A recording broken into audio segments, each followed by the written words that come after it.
তোমাকে আমাকে মায়ের গর্ভে নিয়ে মা কত কষ্ট করেছেন, যার 1000 ভাগের 1 ভাগ কষ্ট আমার আব্বাজান করেন নাই। আম্মাজান কত সুন্দর, যখন গর্ভে আসছি আমার পায়ের নাড়াচাড়া মায়ের কলিজায় গিয়ে আঘাত করেছে। আম্মাজান খানার প্লেট সামনে নিয়ে খানা খাইতে পারেন নাই, বুকে ব্যথা উঠে গেছে। খানার প্লেটটা ফালাইয়া বিছানায় শুয়ে শুয়ে চোখের পানি ছেড়ে কান্না করছে। কত রাত আম্মাজানের চলে গেছে, ঘুমাইতে পারেন নাই, অথচ আমার বাবা জান আরামে ঘুমাইছেন। 7 আসমান আমার মায়ের উপরে ফেললে এত কষ্ট হতো না। আসার সময় আম্মাজান এত কষ্ট করেছেন। আম্মাজান পর্দার আড়ালে থাকেন, জোরে কণ্ঠ দিয়ে কথা বলে না, লজ্জা বেশি, এরকম নারী নাই। কিন্তু সেই মা আমার মতো বাচ্চাটাকে প্রসব করতে গিয়া চিৎকার শুরু হয়ে গেল রাতের গভীর। যেই আম্মাজানের আওয়াজ ভেতর থেকে বাহিরে কেউ শুনে না, কিন্তু বাচ্চা প্রসব করে মায়ের কান্নার আওয়াজে পাশের ঘরের মানুষ সজাগ হয়ে গেছে। দাদি নানি পাশে বসে সহযোগিতার জন্য সান্ত্বনা দেয়। আম্মাজান এই পরিমাণ কাঁদতেছেন, এক পর্যায়ে ডেকে বলে আমার দাদিরে, বলে আপনারা আমার পার্শ্বের থেকে সবাই চলে যান, আমার স্বামীকে একটু আমাকে আসতে বলেন, আমার কাছে একান্তে একটু কথা বলে যাই। যখন আব্বাজানকে ডাকছেন, আমার দাদিও পাশে নাই, আম্মাজানের কাছে আমার নানিও নাই, একমাত্র আমার মা আর আমার বাবা। আমার আম্মাজান কান্নার মধ্যে আব্বাজানের হাতটা ধরে বলে, ও স্বামী আমার, দয়া করে আমাকে মাফ করে দেন, আপনার ঘরে এসে মন ভরে খেদমত করতে পারিনি, আমাকে দয়া করে মাফ করবেন। আব্বাজান বলে, এত অস্থির কেন? বলে, আমি মরে যাব, 7 আসমানের চাপ আমার মাথার উপরে, আমি আর বাঁচব না। আম্মাজান কান্না করেন, আব্বাজানও কান্না করতেছিলেন। যারা ভালো বাবা দিনদার, তারা নামাজ পড়ে সেজদায় পড়ে কান্না করে দোয়া করছেন, আল্লাহ কষ্ট দূর করে দাও। ও সন্তান, এই যে মায়ের একটা চোখের পানির ফোঁটা তোমার কারণে পড়ল, তুমি চামড়া খুলে যদি মাকে জুতা বানায় দেও, তারপর ঋণ আদায় করা যাবে না। ওই মায়ের প্রত্যেকটা জিন্দেগির কষ্টর মুহূর্তগুলো বড় কান্নার। তোমাকে আবার দুনিয়াতে আসার পরে কি কষ্টটাই করছেন। তুমি আমি প্রস্রাব করে দিছি, পায়খানা করে দিছি, আব্বাজান নাক চেপে চলে গেছেন, ভাই বোনেরা দূরে সরেছেন, আম্মাজান তোমাকে আমাকে ফেলে যান নাই।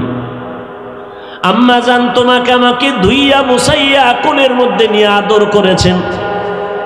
ও আল্লাহর বান্দারা, ওই মার এত সম্মান কেন হবে না? এজন্যই তো নবী গর্ব করে বলেন, আমি মুহাম্মদ, আমি শ্রেষ্ঠ নবী,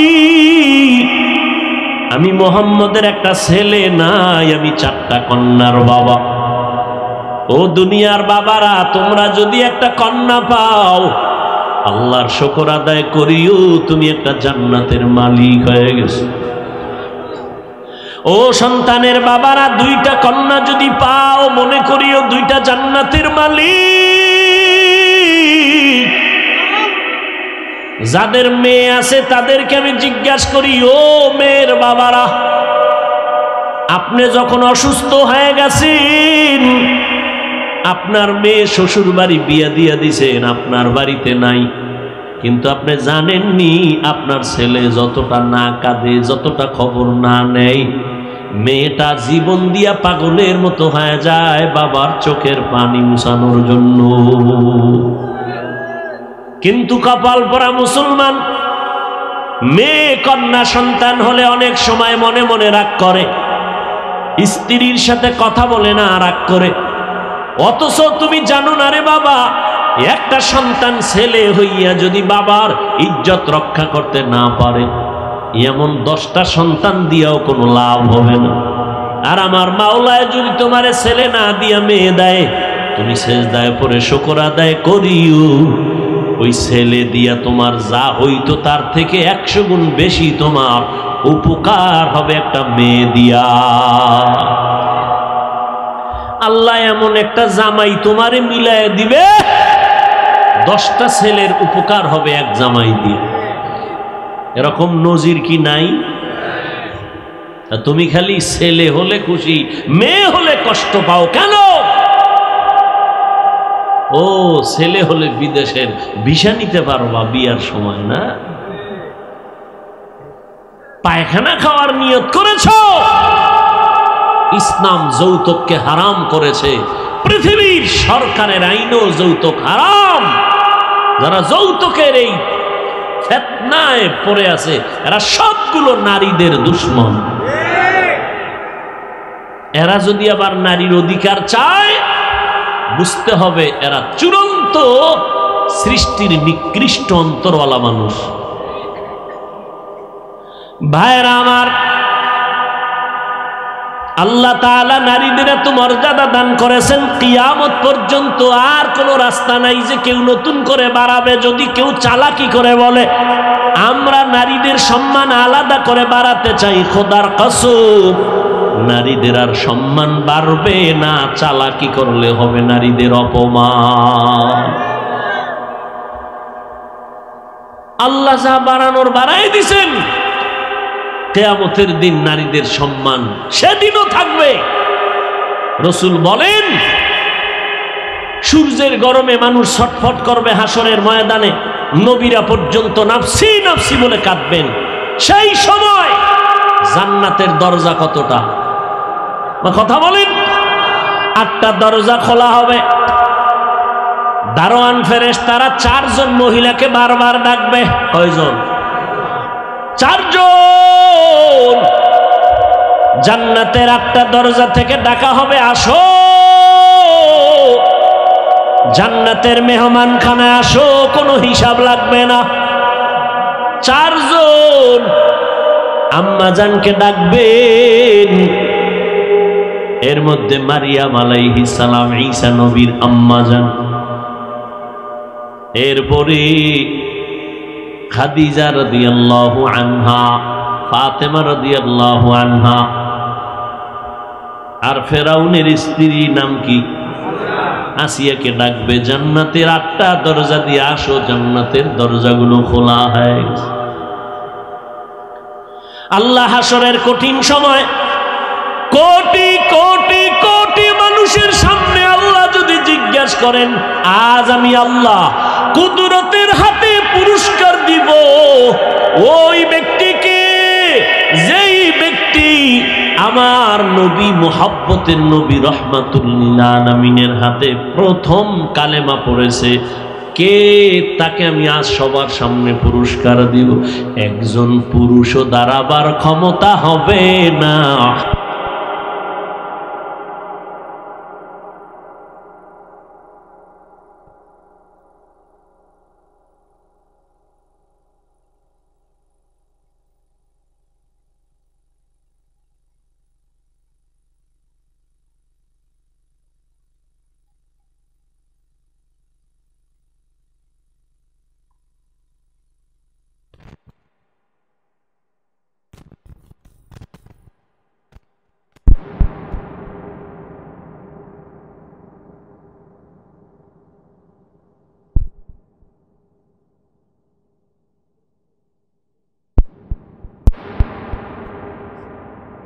কে শহীদ হয়েছে বেঈমানের মোকাবেলায়?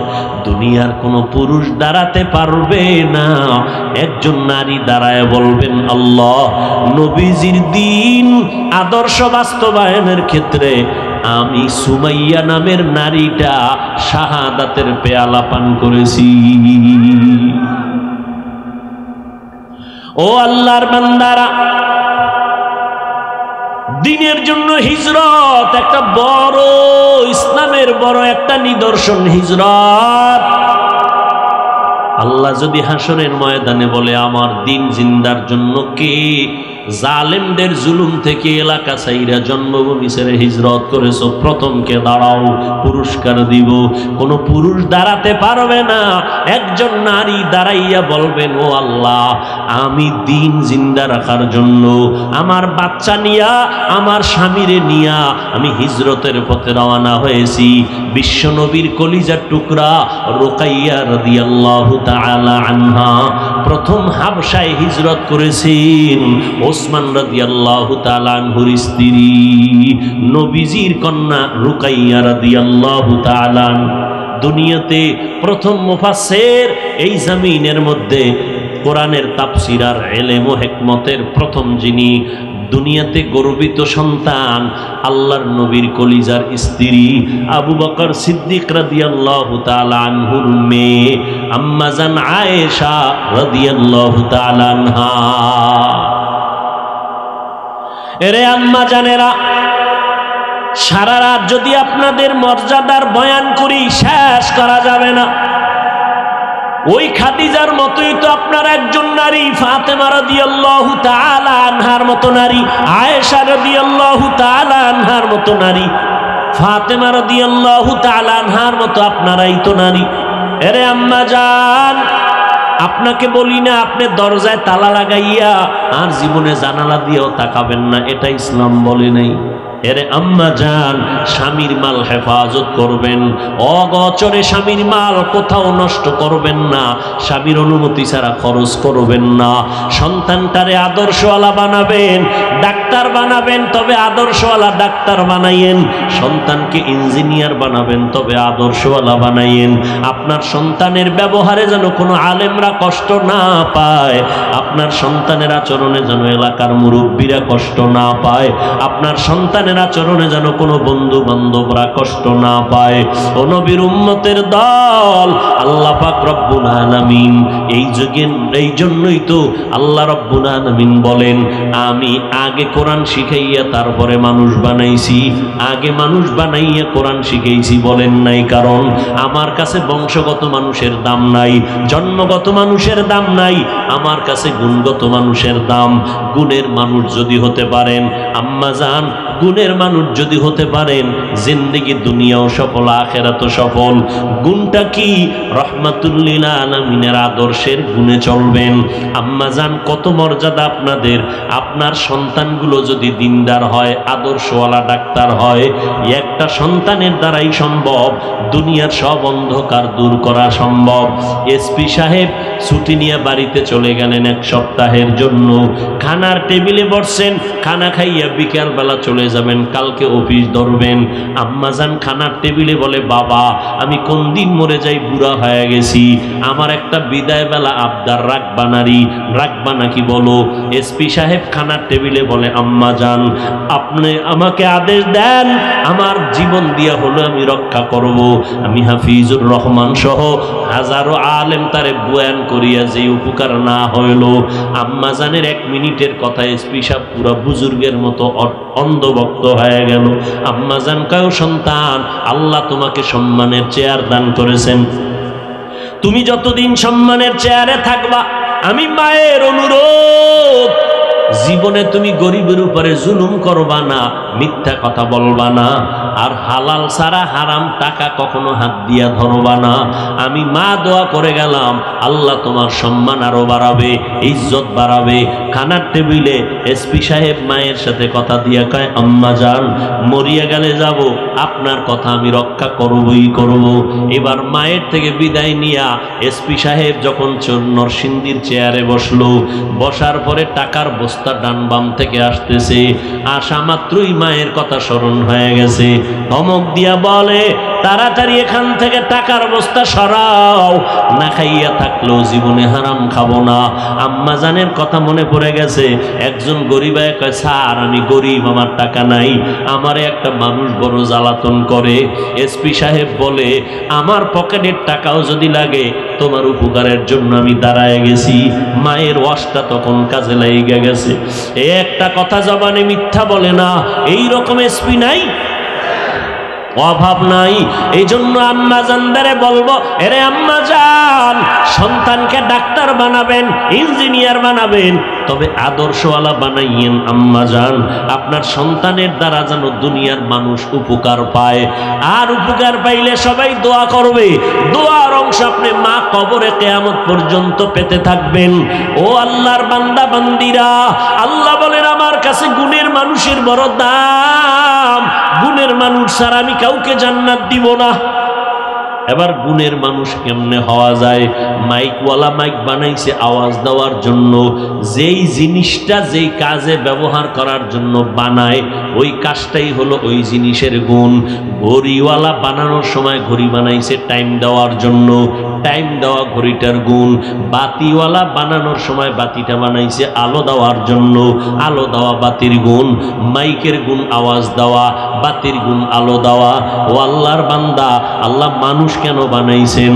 আল্লাহ বলেন মা খালাকুতুল জিন্না ওয়াল ইনসা ইল্লা লিয়াবুদুন।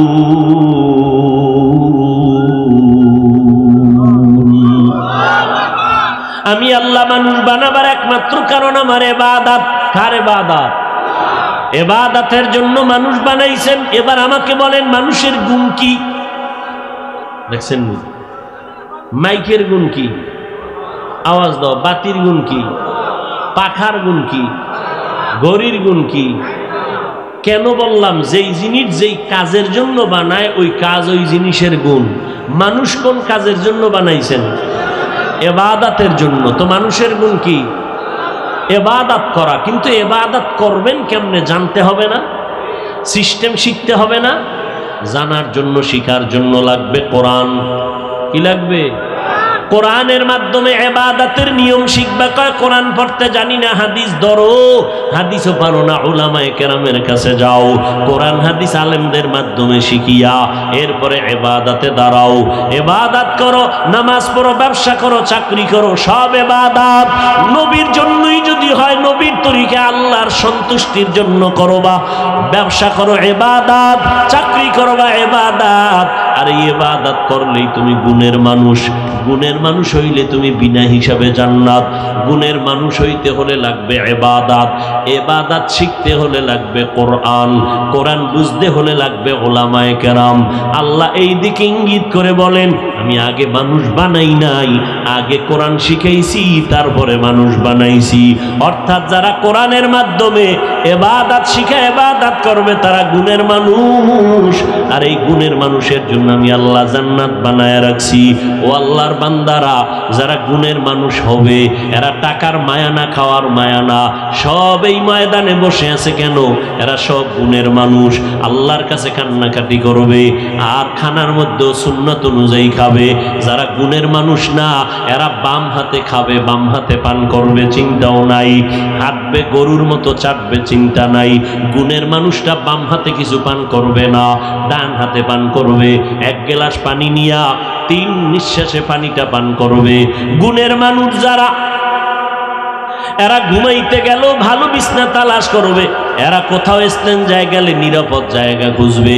যারা গুণের মানুষ না এরা রাস্তার যেখানে সেখানে দাঁড়াইয়া প্রস্রাব করবে, মানুষের কষ্ট হলে কি না হলো চিন্তা করবে না। আর যারা গুণের মানুষ এরা মানুষের চলাচলের পথকে আটকায়া দিবে না, কষ্ট পাবে মতো কোনো কাজ করবে না। গুণের মানুষগুলো ঘুমানোর সময় ডান কাতে ঘুমাবে, খানার মধ্যে বিসমিল্লাহ পড়ে খাবে, সুন্দরভাবে আল্লাহর মোহাব্বত নিয়ে খাবে, একটা খানা ফালাবে না। আর যারা গুণের মানুষ না, পশু যেমন কিছু খাইয়া ফালায়া দেয়, এই রকম যারা কিছু মানুষ খায় আর ফালায়া দেয়, খায় আর ফালায়া দেয়, এরা এমন কেন করে? পশুর চরিত্র, কারণ এদের মধ্যে মানুষের গুণ এখনো অর্জন হয় নাই। আল্লাহ কয় আর রহমান আল্লামাল কুরআন খালাকাল ইনসান, আমি এমন রহমান, কোরআন শিখাইছি, মানুষ বানাইছি। অর্থাৎ গুণের মানুষ যারা হবে আমি আল্লাহ তাদেরকে জান্নাত দিয়া দিব। ও আল্লাহর বান্দারা, গুণের মানুষ তৈরি করার একমাত্র ফ্যাক্টরি হলো কোরআনের মাদ্রাসা। কোরআনের মাদ্রাসা। বলবে হুজুর আমরা কি তাহলে স্কুল কলেজ বাদ দিয়ে মাদ্রাসায় যাব? না রে বাবা না, তুমি স্কুলে পড়ো, তোমার তো ওখানে কেউ 24 ঘন্টা বেঁধে রাখে নাই। আলেমদের সাথে সম্পর্ক রাখো, আল্লাহওয়ালাদের নেক দোয়া নিয়ে চলো, কারণ কিয়ামতের আগ মুহূর্ত পর্যন্ত আর আমরা নবী পাবো না, আবু বকরকে পাবো না, ওমরকে পাবো না, উসমানকে পাবো না, আলীকে পাবো না রাদিয়াল্লাহু আনহুম আজমাইন। আমাদের মাযহাবের ইমাম আবু হানিফা রাহমাতুল্লাহ আলাইহিকে পাবো না। আমরা সব এতিমের মতো হয়ে গেছি। কিয়ামত পর্যন্ত ওই আবু বকরের বরকতটা কাদের থেকে নিব? ওমরের দিকে তাকাইয়া যে বরকত, ওই বরকত আমরা কেমনে পাবো? একমাত্র উলামায়ে কেরাম কিয়ামত পর্যন্ত তাদের স্থানে দায়িত্ব পালন করবেন। এজন্য উলামায়ে কেরামের দোয়া নাও, দেখা হলে সালাম দাও, দেখা হলে দোয়া নাও, আলেমদের পরামর্শ নিয়ে ঈমান আমল দুরুস্ত করো। আর ওদিকে মা বাবার দোয়া নিয়ে চলতে থাকো। মা যদি মাথায় হাত দিয়া দোয়া করে দেয়, সাথে সাথে আরশে আজিমে কবুল হয়ে যাবে। ও যুবকেরা, ওই মা বাবার দোয়া ছাড়া সামনের পথ অন্ধকার হয়ে যাবে। ও আল্লাহর বান্দারা, আজকে অনেকে মনে মনে ভাবতেছে নবীর তরিকে মতো চলতে গেলে স্বাধীনতা থাকবে না। ও বাবা, আজকে তুমি কি মনে মনে ভাবতেছো হুজুরদের কথা মিথ্যা, কোরআন মিথ্যা? না রে বাবা না, আল্লাহর কোরআন সত্য, একটা মিথ্যা কথাও নাই। আজকে তোমার পায়ে ধইরা ধইরা বয়ান করার পরেও, তাবলীগওয়ালাদের বয়ান, জুমার দিন খতিব সাহেবদের বয়ান, আমাদের বক্তাদের বয়ান, এত বয়ানের পরেও তুমি টুপি পরতে চাও না, তুমি দাড়ি রাখতে চাও না, নামাজ পড়তে চাও না, মা বাবার খেদমত করতে চাও না। কেন? তুমি আবার আমারে যুক্তি দিয়া দাঁড় করায় রাখো, হুজুর আপনি বুঝেননি কি? টুপি মাথায় দিলে মাথা গরম লাগে, দাড়ি রাখলে যৌবনের ভাব থাকে না, এত বড় লম্বা জামা পরলে শরীরটা গরম লাগে। ও বাবা, তুমি কি এই বুদ্ধিটা আমাকে দাও? আমার কি বুঝ নাই? আমার কি মাথা খারাপ? এই টুপির কারণে তো মাথা গরম আমারটাও লাগে, এই জামার কারণে শরীর গরম তো আমারটাও লাগে। আসতেছে শীতের রাত, ফজরের সময় ঠান্ডা পানি দিয়ে ওযু বানাইয়া নামাজ পড়তে কত কষ্ট। আজকে আমারে কিন্তু কেউ বাধ্য করে নাই। আমার আব্বারও ক্ষমতা ছিল না, আমি যদি দাড়ি কাইটা প্যান্ট শার্ট পইরা রাস্তায় মাস্তানি করতাম, আমাকে কেউ বাধা দিয়ে ফিরাইতে পারতো না। আমি কিন্তু এরপরও টুপি মাথায় দিলাম, দাড়ি রাখলাম, পর্দা করি, হালাল খাই, আমাকে কেউ বাধ্য করে নাই, কেউ বলে নাই, এবং কেউ লোভও দেখায় নাই যে টুপির কারণে সরকার আমারে পুরস্কার দিবেনি। কথা কন না কেন? বরং এই টুপির কারণে কত গালি, দাড়ির কারণে কত গালি। কওমি মাদ্রাসায় পড়ছি, কত বাজে কথা কয়। এই মাদ্রাসায় পড়ে কোনো লাভ নাই, তাবলিগে গিয়ে কোনো লাভ নাই। কত তিরস্কার শোনার পর এরপরও বাবা টুপিটা ফালাই না, এরপরও দাড়িটা কখনো ফালাই না, লম্বা জামা কখনো ফালাই না। ও বাবা, এক ওয়াক্ত নামাজও বাদ দেই না। কারণটা কি জানো? আমার পীরের গোলামি করতে আসি নাই, আমি পীরের হুকুমে টুপি ফালাই না, ব্যাপারটা এমন না। আমি মাওলার কোরআন পড়ে দেখলাম এই কোরআনে কোনো মিথ্যা কথা নাই। ১৫০০ বছর পর্যন্ত কত বড় বড় পণ্ডিতেরা ভুল বের করার অপচেষ্টা করলো, একটা ভুল বের করতে পারে নাই। বরং শেষ পর্যন্ত বহু বিধর্মীরা কালেমা পড়ে মুসলমান হয়ে গেল। ও যুবক, আল্লাহর কোরআন পড়িয়া অন্তরটা এত মজবুত করেছি, যদি তুমি বলতে পারতা যে তোমার পায়ে হাত দিলে তুমি আর দাড়ি কাটবা না, নামাজ ছাড়বা না, আমি তোমার পায়ে হাত দিতাম নিচে নাইমা, আমি এতটুকু পর্যন্ত তৈয়ার হয়ে আর চলি। ও বাবা, তোমারে কিন্তু আমি বলি না কওমি মাদ্রাসায় না পড়লে গুনাহ হবে, তাবলিগে না গেলে জাহান্নামে যাইবা, পীরের কাছে না গেলে তুমি জাহান্নামী হয়ে যাবা, এমন কিন্তু বলি নাই। পাঁচ কল্লি টুপি মাথায় না দিলে তোমার গুনাহ হবে, একবারও বলি নাই। আমি কিন্তু তোমাকেই তোমার রাস্তায় রেখেই কথা বলছি। স্কুলে পড়ো, কলেজে পড়ো, বাধা নাই। 5 বেলার নামাজ পড়ো, মা বাবার দোয়া নাও, আলেমদের পরামর্শ নাও। ও যুবক, একটু বিবেক দিয়ে আমাকে জবাব দাও।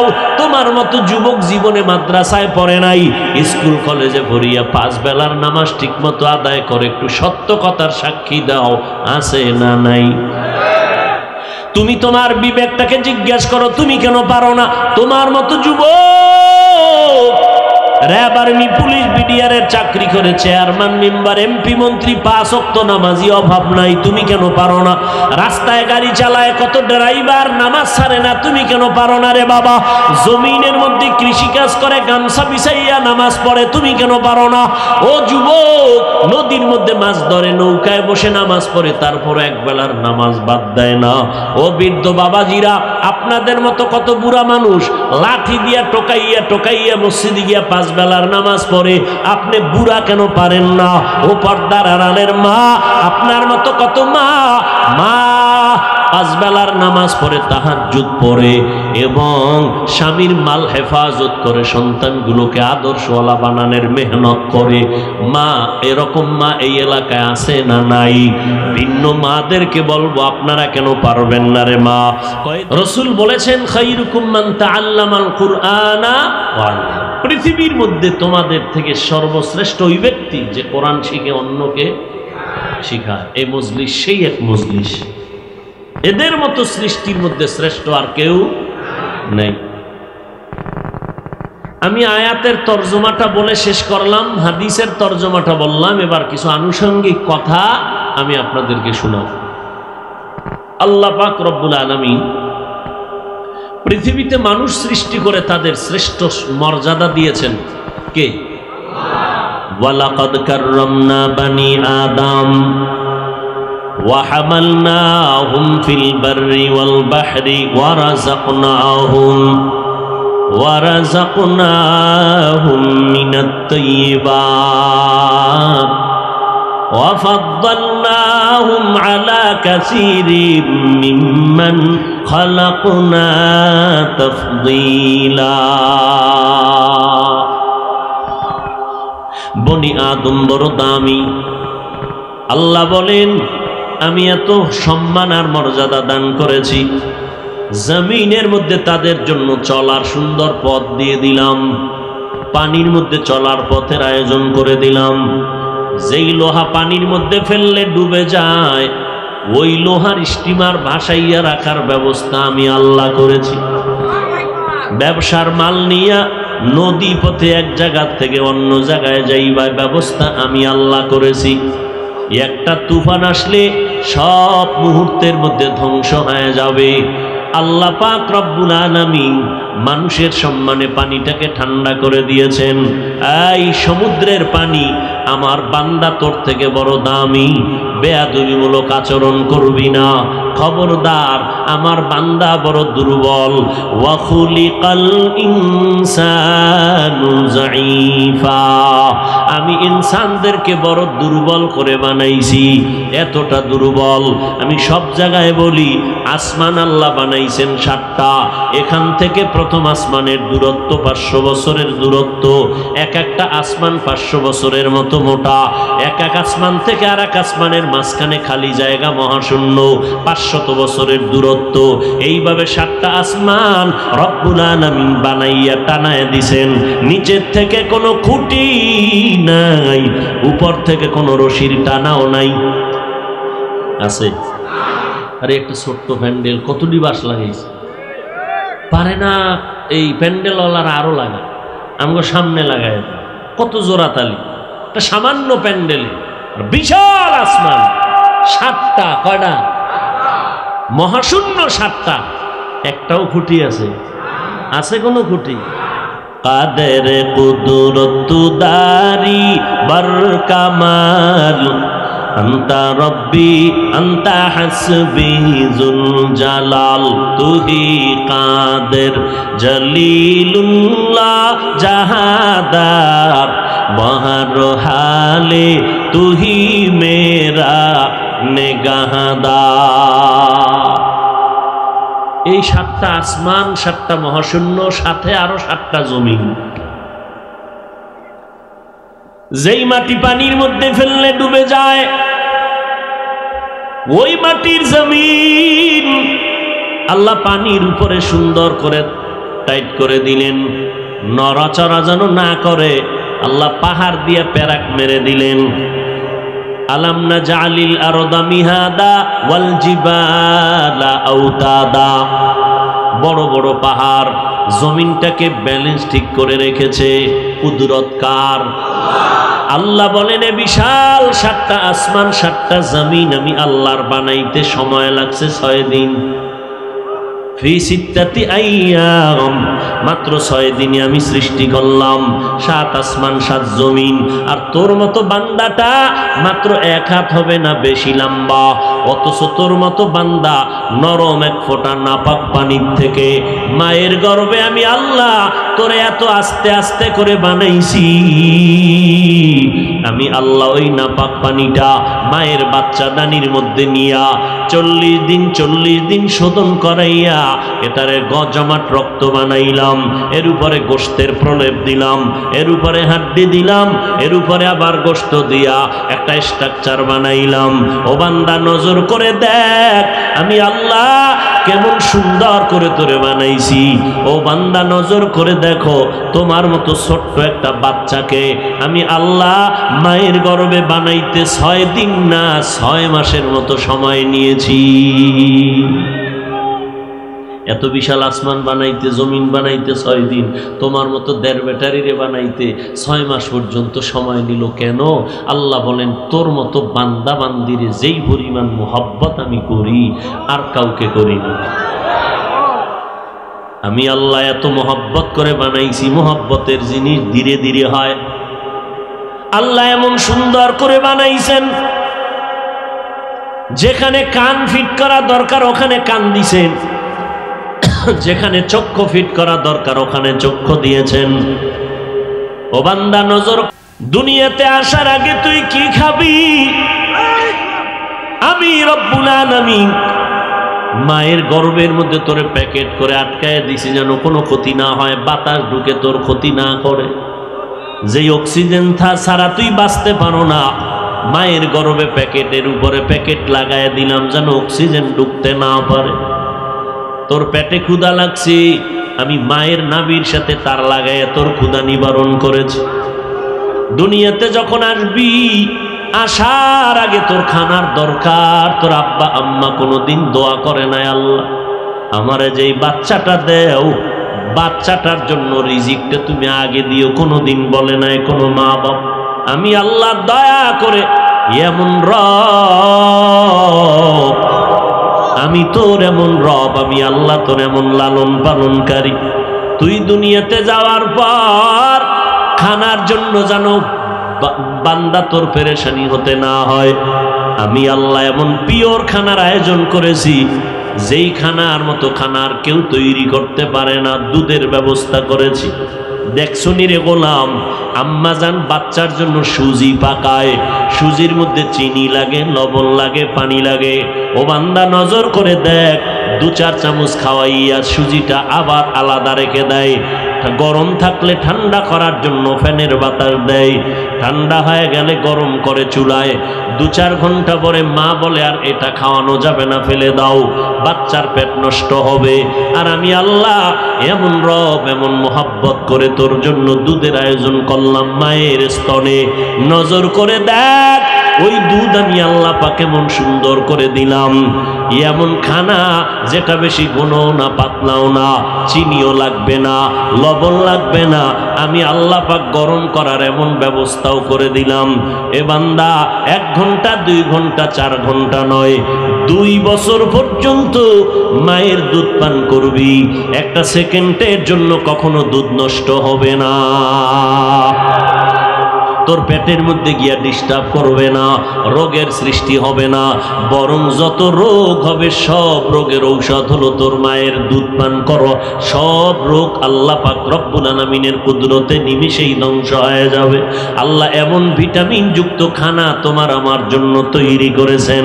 ও বান্দা নজর করে দেখ, আমার আল্লাহ মানুষের এত সম্মান দান করেছেন জমিনের মধ্যে পানির মধ্যে চলার রাস্তার ব্যবস্থা করলেন।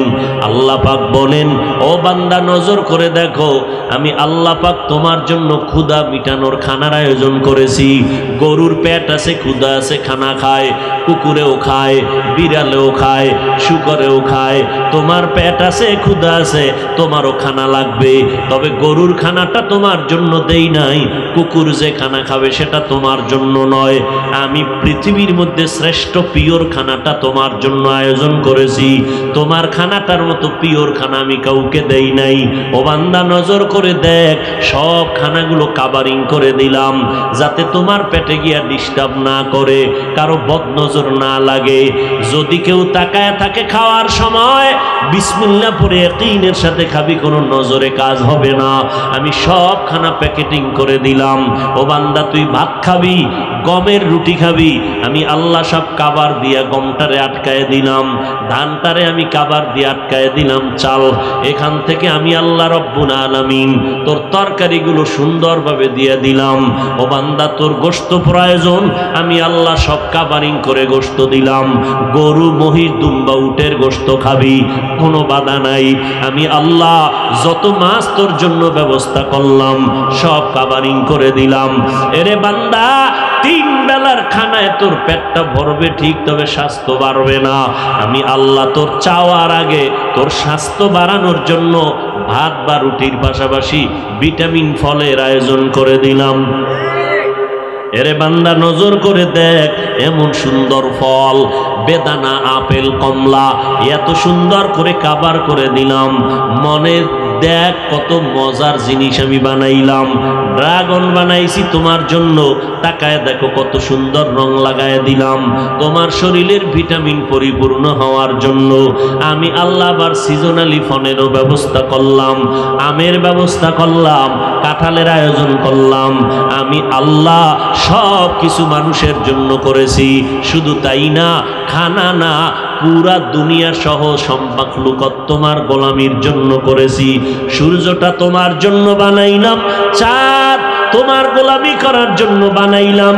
কারণ তুমি যেই ফল আর ফসল খাইবা, এখানে কালার না হলে মজা লাগবে না। আমি আল্লাহ সূর্যের আলো দিয়া আমি ফলের মধ্যে কালারের ব্যবস্থা করলাম, ফসলের মধ্যে কালারের ব্যবস্থা করলাম, আর চাঁদের আলো দিয়া মজা বানানোর ব্যবস্থা করলাম। যেই আমের মধ্যে চাঁদের আলো বেশি, ওই আমটা মজা বেশি, মিষ্টি বেশি। যেই আমের মধ্যে সূর্যের আলো বেশি, ওটা কালার বেশি। ও বান্দা, আমি সব তোমার জন্য বানাইছি। এবার তোমার একটু জানা দরকার, তোমারে কেন বানাইছি। हकीकत से तू दुनिया बेखबर है, दुनिया की नुमाइश पर नजर है।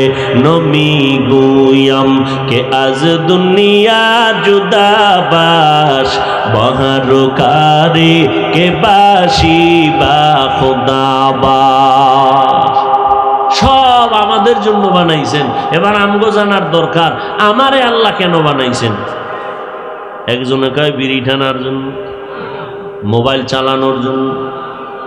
এরে যুবক, কয়দিন আর যৌবনের বাহাদুরি করবি? আব্বা জানের দিয়ে তাকায় দেখ, দাদার দিয়ে তাকায় দেখ। আল্লাহ গরু পশুরে আকল দেয় নাই, যাচাই করে ভালো মন্দ দেখবে। আল্লাহ মানুষকে এই আকলটা দান করছেন। একটু নজর করে, এত পণ্ডিত তোমরা এত বুদ্ধি নিয়ে চলো, হুজুরদের কথার কোনো মূল্য নাই, কারণ হুজুর মূর্খ, হুজুরের মাথায় বুদ্ধি কম। আমি তোমার কম বুদ্ধি দিয়া একটা প্রশ্ন ময়দানে করি, সাহস থাকলে দাঁড়াইয়া তুমি যুক্তি পেশ করো। আল্লাহর কুদরত তো তুমি মানতে চাও না, তুমি একটু ব্রেন খাটাইয়া বলো। একই পাতিলায় ভাত তৈরি করে আমার আম্মা জান, খানা তরকারি রান্না করে আম্মা জান, একই মশলা, একই আগুন, একই তরকারি আর ভাত ডাইনিং টেবিলে আসছে, আব্বা খায়, আম্মা খায়, আমিও খাই, আমার ভাই বোনেরাও খায়। এবার শুনো নরসিংদী শিবপুরের মুসলমানেরা, ভালো করে জবাব দাও, একই তরকারি একই খানা, আব্বা আম্মা খাইয়া হয় দিন দিন দুর্বল, আর আমরা একই খানা হই খাইয়া সন্তানেরা হই শক্তিশালী সবল। কারণ কি? ওই পণ্ডিতেরা বলো, আল্লাহর কুদরত তো তুমি মানো না, তুমি যুক্তি পেশ করো। কি যুক্তি আছে তোমার কাছে? এই জমিনে গরু বেশি না কুত্তা বেশি? কি? গরু বেশি। একটা গরু বছরে বাচ্চা দেয় কয়টা? একটা কুত্তা দেয় কয়টা? একটা কুত্তায় কমপক্ষে 5টা বাচ্চা দেয়, গরু দেয় একটা। দুনিয়ার কেউ কুত্তা জবাই করে খায় না, নাকি নরসিংদী খায়? গরু যেই ভারতে গরুরে এত দেবতা, গরুরে মা মা কইয়া সম্মান করে, পূজা করে, সেখানেও গরু জবাই হয়। কোটি কোটি কোটি কোটি কোটি কোটি গরু জবাই হচ্ছে সারাটা বছর। বলো বাবা, কুত্তায় বাচ্চা দিল 5টা, কেউ খাইল না, গরু বাচ্চা দিল একটা, কোটি কোটি গরু জবাই হয়। বলো এরপরেও কি কুত্তা বাড়ছে না গরু বাড়তেছে? জবাব দাও, কারণ কি? আল্লাহর কুদরত কইবে না, কারণ তুমি আল্লাহরে মানো না। কুদরত কব আমরা, কারণ আমরা আল্লাহর গোলামি করি। তুমি যেহেতু আল্লাহও মানো না, নবীও মানো না, হুজুরও মানো না, তাহলে তুমি তোমার সায়েন্স দিয়া, মেধা দিয়া যুক্তি পেশ করো। গরুতে খায় কি? ঘাস। কালার কি? পিওর সাদা দুধ আসে কেমনে? আচ্ছা, আগামীকাল সকাল 9টায় যেই গরু তোমাকে 10 কেজি দুধ দেয়, কালকে গিয়ে ওলানটা কেটে ফেলবা দুধ দোহানের আগে, অথবা পুরো গরু কাটবা, আমাকে আধা কেজি দুধ বের করে দিবা জবাই করে। শেষ, পণ্ডিতি শেষ। সে আল্লাহরে চিনলা না। আল্লাহ সবাইকে হেদায়াত দান করুন। আল্লাহ কত দয়ার মালিক। ওই আল্লাহ তাআলা বলেন, আমি তোমার জন্য সব আয়োজন করেছি, এবার তোমার জানা দরকার তোমারে কেন বানাইছি। আমি সব তোমারে দিয়া দিলাম এমনি এমনি। আসমানটা তোমার গোলামি করে, জমিন তোমার গোলামি করে, বাঘ তোমার গোলামি করে, পানি তোমার গোলামি করে, বাতাস তোমার গোলামি করে, সূর্য তোমার গোলামি করে, চাঁদ তোমার গোলামি করে, এমনি এমনি। আফা হাসিবতুম আন্নামা খালাকনাকুম আবাসা ওয়া আন্নাকুম ইলাইনা লা তুরজাউন।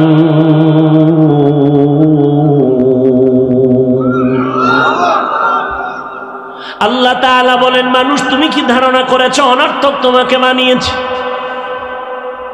ভালো করে বুঝো, তোমাকে আল্লাহ অনর্থক বানান নাই। আল্লাহ পাক রব্বুল আলামিন বানানোর পেছনে কারণ আছে। ও আল্লাহর বান্দারা, এবার ভালো করে বুঝেন। আমার নবী বলতেছেন, দুনিয়ার মানুষ আল্লাহ এত মর্যাদা দেওয়ার পরে এই মর্যাদা যেন নষ্ট না হয়, আল্লাহ 2টা ব্যবস্থা দিয়েছেন। এই 2 ব্যবস্থা ধরে রাখবা, তোমার সম্মান নষ্ট হবে না। 1 নাম্বার, ব্যক্তি উস্তাদ মেনে চলবা, আর হলো আল্লাহর দেওয়া কিতাব মেনে চলবা। ব্যক্তিদের মধ্যে শ্রেষ্ঠ ব্যক্তি আমার নবী রহমাতুল লিল আলামিন, আর কিতাবের মধ্যে শ্রেষ্ঠ কিতাব কোরআনুল কারীম। আমার নবীকে 40 বছর পরে কোরআন দিলেন। খুব খেয়াল করেন, কয় বছর পর? 40 বছর পরে আল্লাহ কোরআন দান করলেন। এই দীর্ঘ 40টা বছর আমার নবী কখনো কালেমার দাওয়াত দেয় না, রোজার কথা বলে না, নামাজের কথা বলে না। কোরআন আসছে, আল্লাহর নবী তেলাওয়াত দিয়া দাওয়াত শুরু করলেন। 40 বছর পর্যন্ত নবীজি বাইতুল্লাহর দূরে হেরা গুহা, ওই পাহাড়ের গুহার মধ্যে গিয়ে আল্লাহর ধ্যানে কাটাইতেন। এই পণ্ডিত যারা খুব ফেতনা লাগাও, সাধারণ মানুষ তো আর ফেতনা লাগায় না, ফেতনা ছড়ায় ইসলামের ব্যানারওয়ালা নামদারি কিছু ওলামায়ে কেরামরা। আমাকে বলেন তো, বাইতুল্লাহর দাম বেশি না হেরা পর্বতের দাম বেশি? এটাও চিন্তা করে কইতে হইব। কি হেরা পাহাড়ের দাম বেশি না বাইতুল্লাহ? তুলনাও তো চলে না। নবী সেই দামি বাইতুল্লাহ, যে বাইতুল্লাহর দিয়ে তাকায় থাকলেই সওয়াব, সেই বাইতুল্লাহ বাদ দিয়া বাইতুল্লাহকে ছেড়ে সপ্তাহে সপ্তাহ হেরা পাহাড়ের চূড়ায় গুহায় ধ্যানে কাটাইলেন কেন? কখন বলবো ওই সমস্ত কথা? এই প্রশ্নের জবাব যদি দেই, বহু বাতিলের জবান বন্ধ হয়ে যায়। মসজিদ বাদ দিয়া খানকায় বইয়া কি করো? হ্যাঁ, মসজিদ বাদ দিয়া খানকায় বসে তুমি কি আমল করো? কি লাভ হবে? আমাকে আগে জবাব দাও। বাইতুল্লাহর এত সম্মান, এত দাম, কোরআনের আয়াত দ্বারা বাইতুল্লাহর সম্মান স্বীকৃত, সেই বাইতুল্লাহ ছেড়ে সপ্তাহে সপ্তাহ রসুল হেরা গুহায় গিয়া রইলেন কেন? বুঝো কিছু। একাকিত্বের দাম কত?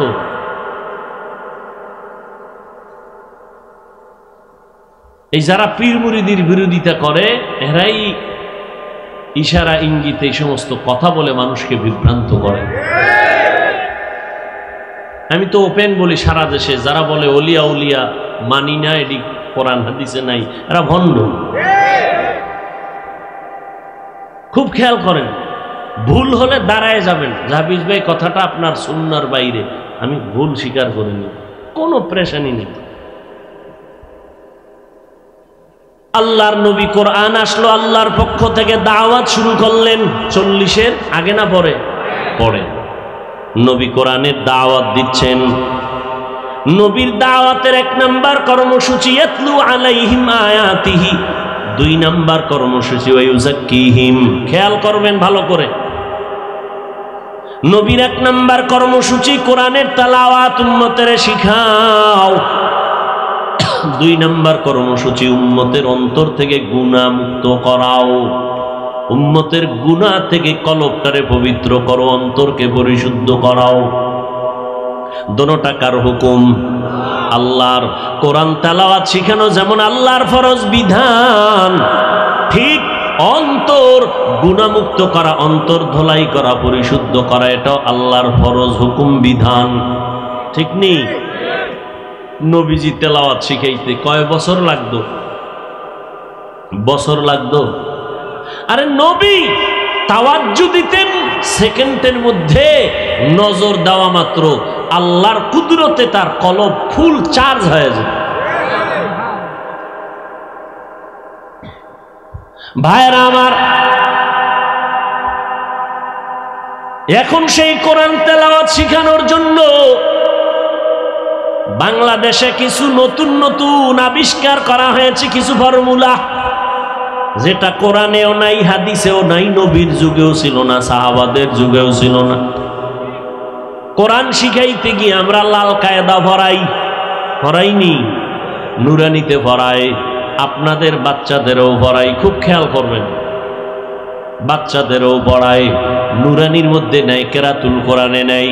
বাচ্চাগুলো চক সিলাটে লেখে, আলিফ বা তা লেখে, বা 3 ধরনের ভাবে লেখা যায়, তা 3 ভাবে লেখা যায়। এইভাবে একটা অক্ষর অক্ষর মস্ক করায়, 17টা মাখরাজ পড়ায়। এইভাবে পড়াইয়া সন্তানটারে কোরআন শিখায়। নুরানি হেফজখানা মক্তব, বছরে 3টা পরীক্ষা নেয়। সকাল 8টা থেকে 12টা পর্যন্ত ক্লাস, 6-7টা ক্লাস নেয়। ও ভাই জানেরা, এই সিস্টেম তো রসুলের যুগেও ছিল না। আর বলেন না কেন? রসুলের যুগে ছিল না, সাহাবাদের যুগেও ছিল না, তাবেঈনদের যুগেও ছিল না। কিন্তু ভালো করে বুঝেন, ভালো করে বুঝেন, বাংলাদেশ, পুরা বাংলাদেশের মধ্যে একজন আলেমও পাওয়া গেল না। হঠাৎ একদিন মাইকের সামনে দাঁড়াইয়া কোনো আলেম বলছে, এই নুরানিওয়ালারা তোমরা নুরানি বন্ধ করো, কারণ এটি কোরআন হাদিসে নাই। লাল কায়দা পড়াও কেন? এটি কোরআন হাদিসে নাই, নবীর যুগেও ছিল না, সাহাবাদের যুগেও ছিল না। এই যে 3টা ক্লাস, 5-7টা ক্লাস, 3টা পরীক্ষা, সকাল 8টা থেকে বিকাল 4টা পর্যন্ত, এইভাবে নিয়ম কইরা লাল কায়দা পড়াও, চক সিলেটে লেখাও, নবীর যুগেও ছিল না, সাহাবাদের যুগেও ছিল না। এগুলো বন্ধ করে দাও, বেদাত। একজন আলেমও বলছে, বরং সবাই সহযোগিতা করে, ঠিক নি? কারণ কি, সবার দিলের মধ্যে এটা ঢুকছে যে লাল কায়দা পড়ুক আর কালা কায়দা পড়ুক, এর দ্বারা উম্মত কোরআন শিখবে। কথা ঠিক? এবার আসেন পরেরটা, কলব থেকে গুনাহমুক্ত করানো নবীর দায়িত্ব। নবী যাকে হাত লাগায় দেয়, মোহাব্বতের তাওয়াজ্জু দেয়, তার কলবে পাওয়ার বেড়ে যায়। কিন্তু বর্তমান দুনিয়ায় আল্লাহওয়ালারা, আহলুল্লাহ যারা, আউলিয়ায়ে কেরাম, এরা উম্মতের এই কলব গুনাহ থেকে বাঁচানোর জন্য বিভিন্ন প্রক্রিয়ায়, তরিকায় সবক দেয়। সকালে জিকির করো, সন্ধ্যাবেলা জিকির করো। তাবলীগওয়ালারা কয় 6 উসুলের কাজ করো, দেখবা গুনাহ থেকে দিন দিন বেঁচে যাইবা, সুন্নতের আমল করতে তোমার মজা লাগবে। এইবার আমগো দেশের হুজুরেরা মাইক লাগায় কয়, এই তাবলীগ বন্ধ করো, কোরআন হাদিসে নাই, নবীর যুগে নাই। কিসের জোরে জিকির, কিসের ফজরের ভরে জিকির, কিসের সন্ধ্যার ভরে জিকির, এগুলো কোরআন হাদিসে নাই, এগুলো বন্ধ করে দাও, বেদাত। বলনেওয়ালা ঘরে ঘরে তৈরি হচ্ছে, চ্যালেঞ্জ দিয়ে বলতেছে পীর মুরিদি শিরিক, এগুলো করা যাবে না। কিসের 626 তরিকা, কিসের জোরে জিকির, মজলিস মিলাইয়া সকালে কেন জিকির আর সন্ধ্যার পরে আবার কেন জিকির? ইল্লাল্লাহ, আল্লাহ আল্লাহ, লা ইলাহা ইল্লাল্লাহর জিকির, এগুলো বন্ধ করো। ওই হুজুরকে জিজ্ঞাসা করতে চাই, আপনি যদি বলেন নবীর যুগে না থাকলেই তাহলে বেদাত হবে, বন্ধ করা লাগবে, তাহলে লাল কায়দা পড়ানে সেখানে কেন ফতুয়া দিলেন না? নুরানি মাদ্রাসার বিরুদ্ধে কেন বললেন না? ওখানে আপনি বুঝছেন ওই সিস্টেম যতই নতুন হোক না কেন, উম্মতের উদ্দেশ্য ভালো, ওলামায়ে কেরাম সবাইরে কোরআনওয়ালা বানাতে চায়। ঠিক আল্লাহর বান্দারা এই জমিনে তাবলীগের মাধ্যমে, আল্লাহওয়ালাদের সোহবতের মাধ্যমে, সকাল সন্ধ্যা জিকিরের মাধ্যমে, 6 উসুলের মাধ্যমে, আমার মতো হুজুর না, লাখ লাখ ইংরেজি পড়ুয়া জেনারেল লাইনের মানুষ, RAB, army, police, OC, DC, SP, এইভাবে হাজারো লাখ মানুষ আগে নামাজ পড়তো না, এখন নামাজ পড়ে, তাবলীগের সোয়া পাইয়া পীরের কাছে যাইয়া পর্দা করে হালাল খায়। এরা আগের তুলনায় খারাপ হলো না ভালো হলো? এটা অন্তরে, এটার বিরোধিতা কেন? এটা অন্তরে ঢুকায় নাই। যে তরিকা যাই হোক না কেন, জিকির সকাল সন্ধ্যা হোক না কেন, মানুষের উদ্দেশ্য আল্লাহওয়ালাদের যে কলবের থেকে গুনাহমুক্ত হয়ে যাক, এইটা অন্তরে ঢুকাইল না। কারণটা কি? যারে দেখতে নারী তার চলন বাঁকা। ভাইরা আমার, এই ফিতনা, এই ফিরকা আজ গোটা দেশ জুড়ে গরম। আর আমি ওপেন বলে গেলাম, যারা বলে ওলি মানি না, আউলিয়া মানি না, তারা কোরআন শরীফ মানে না, বুখারী শরীফ মানে না, তারা বাতিল, তারা ভণ্ড। তাদের যারা ভণ্ড বলে না, তারাও ভণ্ড। এর যুবক, আমার নবীর যুগে বাতিল ভণ্ড ছিল নি? সত্য কথা বলেন, নবীজি বাতিলের বিরুদ্ধে কথা বলছেননি? তাহলে কিয়ামত পর্যন্ত বাতিলের বিরুদ্ধে কথা বলা একদিকে নবীর আদর্শ মতে সুন্নত, অপরদিকে কোরআনের আইনে ফরজ। যদি কোন হাফিজ ভাই গীবত যদি হয়, গীবত হলেও সওয়াব। বলেন, গীবত হলেও? দলিল, ওয়াইলুল লিকুল্লি হুমাযাতিল লুমাযা আল্লাযী জামাআ মালান ওয়া আদ্দাদা। এই সূরাটা তুমি মোবাইলে সার্চ দাও, বাংলায় তাফসীর খুলো, ব্যাখ্যাগুলো পড়ে দেখো। ওই সূরার ব্যাখ্যায় লেখা আছে কোন কোন কারণে গীবত করা যাবে না, কোন কোন কারণে গীবত করাই লাগবে না, করলে গুনাহ হবে। এই সূরার ব্যাখ্যায় সুন্দর করে লেখা আছে। ও আল্লাহর বান্দারা, আল্লাহ পাক রব্বুল আলামিন বলেন, এই কোরআন তেলাওয়াত করে নবী উম্মতের শুনায় রহমানের কালাম পড়ো, আল্লাহর ইবাদত করো। মুশরিক বেঈমানের কয় মুহাম্মদ তোমারে নবী বলে মানবো কেমনে? তুমি একবার কও এক আল্লাহর ইবাদত করো, আবার কও রহমানের ইবাদত করো। রহমানকে আল্লাহর নবী কয় জবাব নাও, একটু দেরি করো। আল্লাহ রহমানের পরিচয় দিয়া সূরাতুর রহমানে বলতেছেন নবী জানায় দেন আমি রহমানকে। আর রহমান আল্লামাল কুরআন খালাকাল ইনসান, রহমান হলেন তিনি, কোরআন শিক্ষা দিলেন যিনি, মানুষ সৃষ্টি করলেন যিনি। ও আল্লাহর বান্দারা, আমরা দেখি দুনিয়াতে সৃষ্টি আগে হয়েছি তারপরে কোরআন শিখছি। আল্লাহ কয় না না, আমি আগে কোরআন শিখাইছি তারপরে মানুষ সৃষ্টি করেছি। আল্লাহ উল্টা বললেন কেন? আল্লাহর কথাই তো সত্য, বুঝার ভুল হতে পারে আমাদের। মুফাসসিরিনে কেরাম বলেন আল্লাহ উল্টা বলার কারণ হলো আল্লাহ যে বলছেন আমি আগে মানুষ সৃষ্টি করি নাই, আমি আগে কোরআন শিখাইছি তারপরে মানুষ বানাইছি, এই কথার কারণটা কি? আল্লাহর আদালতে সব মানুষের দাম নাই। আদম নবীর বংশে জন্ম নিলেই জান্নাত পাওয়া যাবে না, মানুষের জন্ম হলেই জান্নাত পাওয়া যাবে না। আল্লাহর আদালতে একমাত্র গুণের মানুষরাই জান্নাত পাবে। মানুষ আল্লাহর কাছে দামি বংশগত মানুষ না, জন্মগত মানুষ না, আল্লাহর কাছে দামি হলো গুণের মানুষ। কিসের মানুষ? গুণের মানুষের বড় দাম। এরে পর্দার আড়ালের আম্মা জানেরা, এরে আম্মা জান, আল্লাহ পাক আপনাদের এত মর্যাদা বাড়াইছেন, কিয়ামত পর্যন্ত পৃথিবীর কেউ আর বাড়ানোর কোন রাস্তা আল্লাহ রাখেন নাই। সর্বোচ্চ মাকামে নারীদের সম্মান আল্লাহ দিয়েছেন। এই জন্য নারীদের এত সম্মান কেন? এর কারণ নারীদের গর্ভ থেকে সমস্ত আম্বিয়ায়ে কেরাম আসছেন, নারীদের মাধ্যমেই সমস্ত সাহাবায়ে কেরাম আসছেন, আম্মা জানদের মাধ্যমেই যত আলেম, যত পীর, যত হাফেজে কোরআন, উলামায়ে কেরাম সব আম্মা জানদের অবদানে। শুধু তাই না, এই জমিনের মধ্যে যত যত ভালো বড় বড় সন্তান দেখেন, এসপি সাহেবের ব্যবহার বড় ভালো, ওসি সাহেবের ব্যবহার ভালো, চেয়ারম্যানের ব্যবহার ভালো।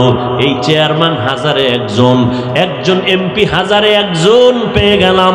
ডিসি সাহেবের ব্যবহার কলিজা ঠান্ডা হয়, হাজারের মধ্যে একজন ডিসি। এত ভালো, ভালো করে শুনে নাও রে বাবারা, আল্লাহর কসম, যত ভালো সন্তান এই জমিনে আসছে, চাই দুনিয়ার লাইনে হোক আর দিনের লাইনে হোক, সব ভালোর পেছনে মায়ের অবদান। মায়ের অবদানের কারণেই সন্তান ভালো। এই জমিনে যত ভালো ভালো সন্তান, সব হলো মায়ের অবদান। কারণ সন্তান বাবার তুলনায় মাকে ফলো করে চলে বেশি, মায়ের কাছে সময় দেয় বেশি।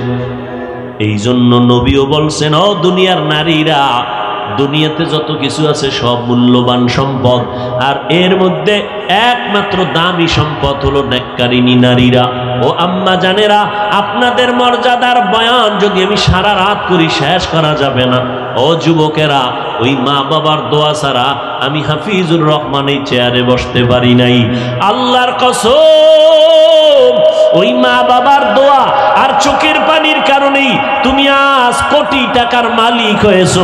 ওই মা বাবার ক্লান্ত পরিশ্রম আর কান্না দোয়ার কারণে যুবক তুমি পরীক্ষায় ভালো নাম্বার পেয়েছো।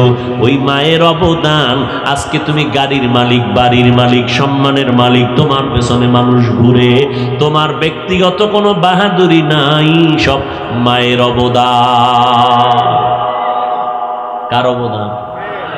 ওই মায়ের দোয়া নিয়ে চলো। আমার নবী মাকে কি পরিমাণ সম্মান করেছেন। ওই মা বাবার দোয়া ছাড়া আগানোর কোনো পথ নাই রে যুবক। ওই মা বাবার অক্লান্ত কষ্টের জীবনের ফলাফল আমরা সন্তান। এই মায়ের এই জন্য এত মর্যাদা। তোমাকে আমাকে মায়ের গর্ভে নিয়ে মা কত কষ্ট করেছেন, যার 1000 ভাগের 1 ভাগ কষ্ট আমার আব্বাজান করেন নাই। আম্মাজান কত সুন্দর, যখন গর্ভে আসছি আমার পায়ের নাড়াচাড়া মায়ের কলিজায় গিয়ে আঘাত করেছে। আম্মাজান খানার প্লেট সামনে নিয়ে খানা খাইতে পারেন নাই, বুকে ব্যথা উঠে গেছে। খানার প্লেটটা ফালাইয়া বিছানায় শুয়ে শুয়ে চোখের পানি ছেড়ে কান্না করছে।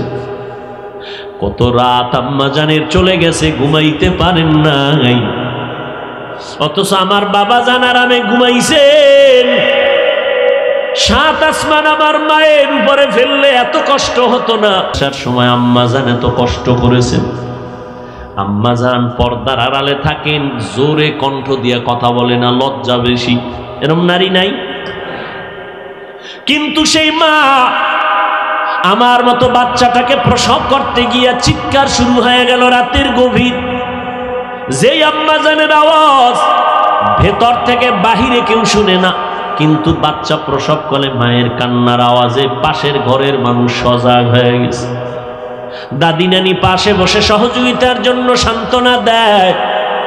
আম্মাজান এই পরিমাণ কাঁদতেছেন, এক পর্যায়ে ডেকে বলে আমার দাদিরে, বলে আপনারা আমার পার্শ্বের থেকে সবাই চলে যান, আমার স্বামীকে একটু আমাকে আসতে বলেন, আমার কাছে একান্তে একটু কথা বলে যাই। যখন আব্বাজানকে ডাকছেন, আমার দাদিও পাশে নাই, আম্মাজানের কাছে আমার নানিও নাই, একমাত্র আমার মা আর আমার বাবা।